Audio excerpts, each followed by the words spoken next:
Okay, now in this radio,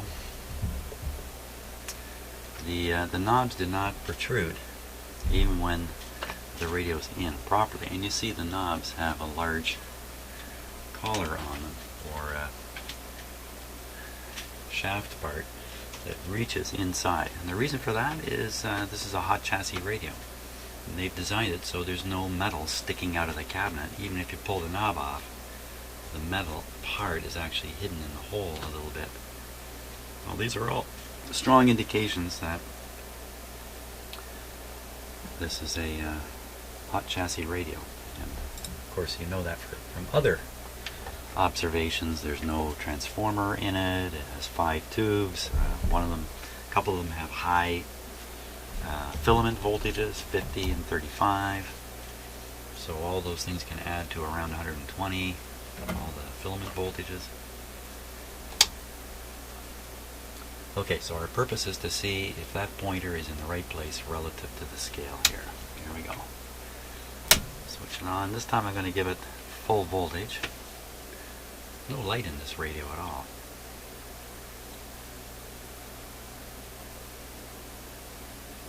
With full voltage, the hum may be a little more present. Yeah, hear it? I think you can hear it. And the cabinet is going to boost the hum. So there's enough hum there. I think I'm going to take out those 2 filter capacitors and put in a couple of new ones.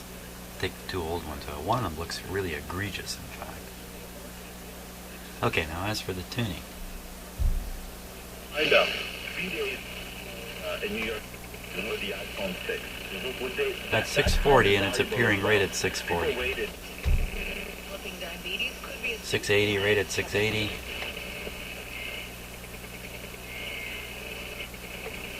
Looking for 1010.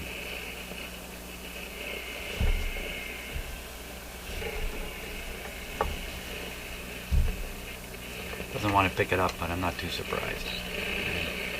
1580.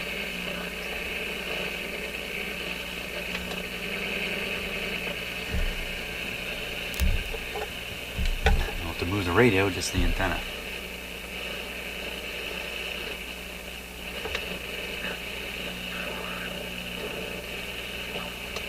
No, doesn't want to show me 1580. But anyway, 640 is generally one of the best stations to align a radio against here outside of Toronto, or near Toronto. 680, 640, and 1010 are the 3 probably most popular AM stations around here.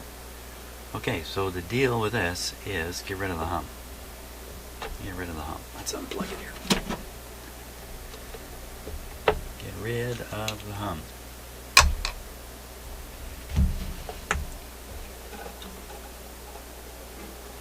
See, the cabinet is a little bit oxidized. Look at the surface. You can see that really good in the camera.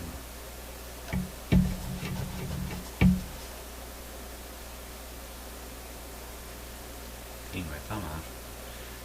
So we might try to brighten this up. That's what it should look like. Darker and shinier.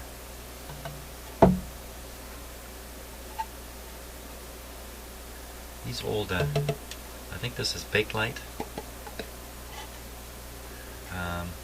This stuff really stands up. It's a little brittle, so you don't want to shock it. It might shatter a little bit, but generally I find many of these Bakelite radios from way back when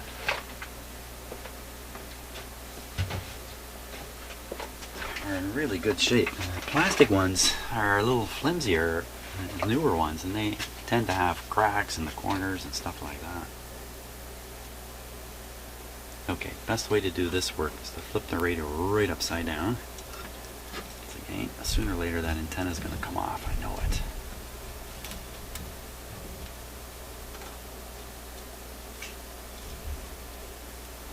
Did you just hear my cat sneeze behind me? I don't know if that got picked up.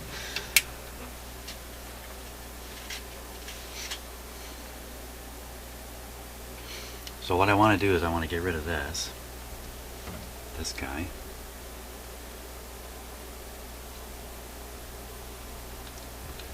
And I want to get rid of the original one.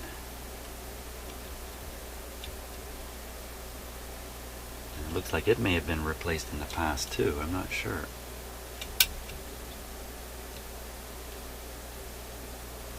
And I want to remove them right from the radio because I need some space to put the new ones in. And I might as well get rid of these things. Oh, ho, ho, ho, ho, wait a minute now. Okay, so this one that's a replacement has 2 red leads and a black. So this is a 2-section, 40 and a 40, 40-40. This one is a 3-section. They're all 150 volt. Oh, the orange thing is all messed up there. I can't read it. Holy smokes. Oh, interesting. I just turned my camera upside down. Just like that, it's right side up. Isn't that cool? Orange, okay, so I can see clearly the red is 20. The blue is, I don't know. And the orange is, I don't know. 150, 150, 150. A little unusual. Usually you have 2 higher voltage filter capacitors, like 220s. And then you might have a lower voltage, like a 25 volt fair size capacitor built in here, and that's really the bypass capacitor. Let's see. So he's got the. Let me turn. Well, oh, hang on, everybody. Okay, so we've got the blue. What has he done here?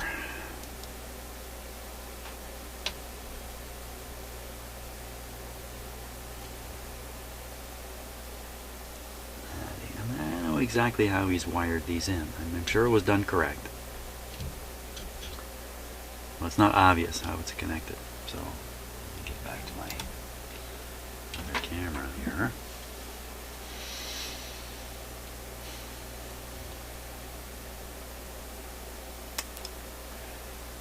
So, I really don't like the look of this thing here. I mean, it's distorted all through here. The plastic, the color seems to have changed through here.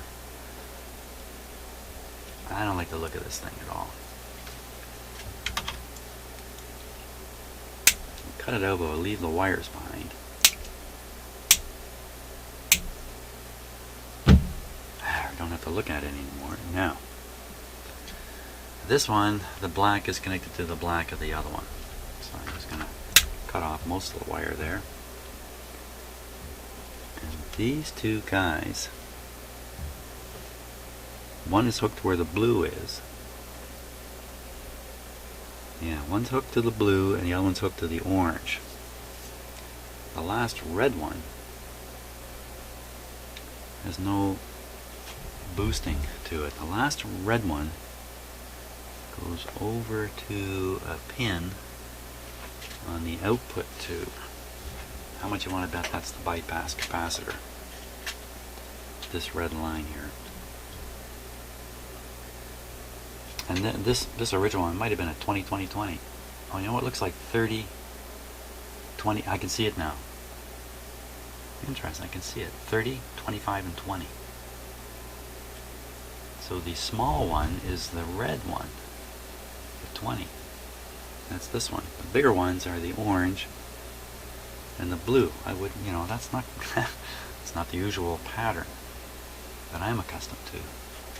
So a good thing I didn't go by colors. I would have got it wrong. So I need a 30 and a 25. I could put two 50s in. In fact, this is a 40, but I can even go bigger on these 2. And this last one, put a 20. Why 150 volt rating? It's probably overrated. So let's look at the pin arrangement on the 50L6 and see where the red wire is actually connected. It's connected to what?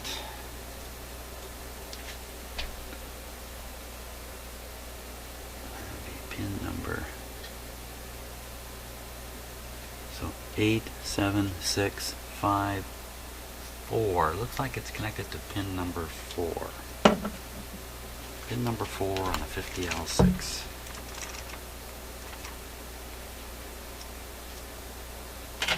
50L6 pin number 4 is the screen.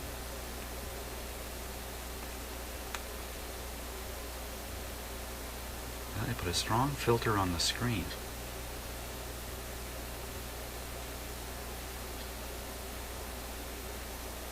I sit quietly pondering that. Well, it is typical to try to filter the screen voltage so that there's no AC signal on it. You just basically short the screen to ground through a capacitor. And that leaks off the AC and leaves the DC. And it's generally a high impedance circuit, so you don't need much of a capacitor to do it. So why has this thing got a big honkin' on it? Time for a schematic. I think I need a schematic before I go any further here. Just to reassure myself, if nothing else. Okay, got a very nice sheet to follow here. A couple things I see right away. One is there is no bypass capacitor on the output tube cathode resistor. The cathode resistor is 150 ohms. Or is that 130 there? That could be 130 ohms. It's a little unusual. And there is a 2200 ohm resistor, but it's actually in the plate circuit. Now if we look at the big capacitor, that's this three section capacitor I took out. Here it is here. Ping, ping, ping. And 30, 25, and 20. And there are some resistors in between here. It's a 220 ohm, 1200 ohm resistor.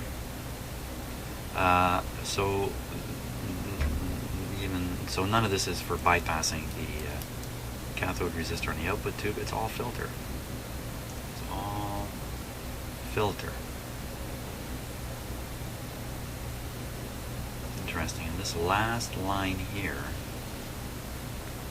goes to the screen grid in the tube, just as I saw, coming off the 20. The 20 is the red, and that was the red. But really, it's all part of just filtering. So I need to replicate this at 150 volts. 30, 25, and 20. I generally don't have capacitors that small. I generally carry 50s for these situations. I could put 350s in there. I don't think it's really a problem at all. Probably what I'm going to have to do. So that's the story. 350s off these blue wires over to the ground wire here. I got a plan. Plan of action. Now, let's just check out my resistor situation here. I mean capacitor situation. 47 160, 33 250, 47 450. I don't want to waste that one in this radio. Another 47 47 47, 33 at 250. 47. So interestingly enough, I've got two smaller ones here. What's this guy? That's 100 at 160. It's way out. So I think I'll do it with these three.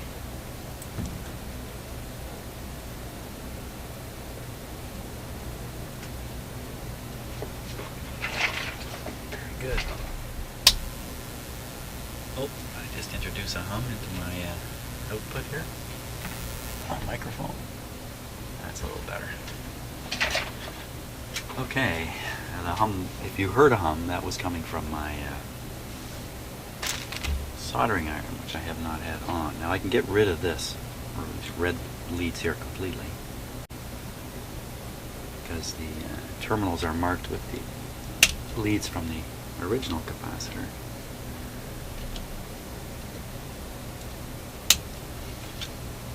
There we go. This is probably still pretty good.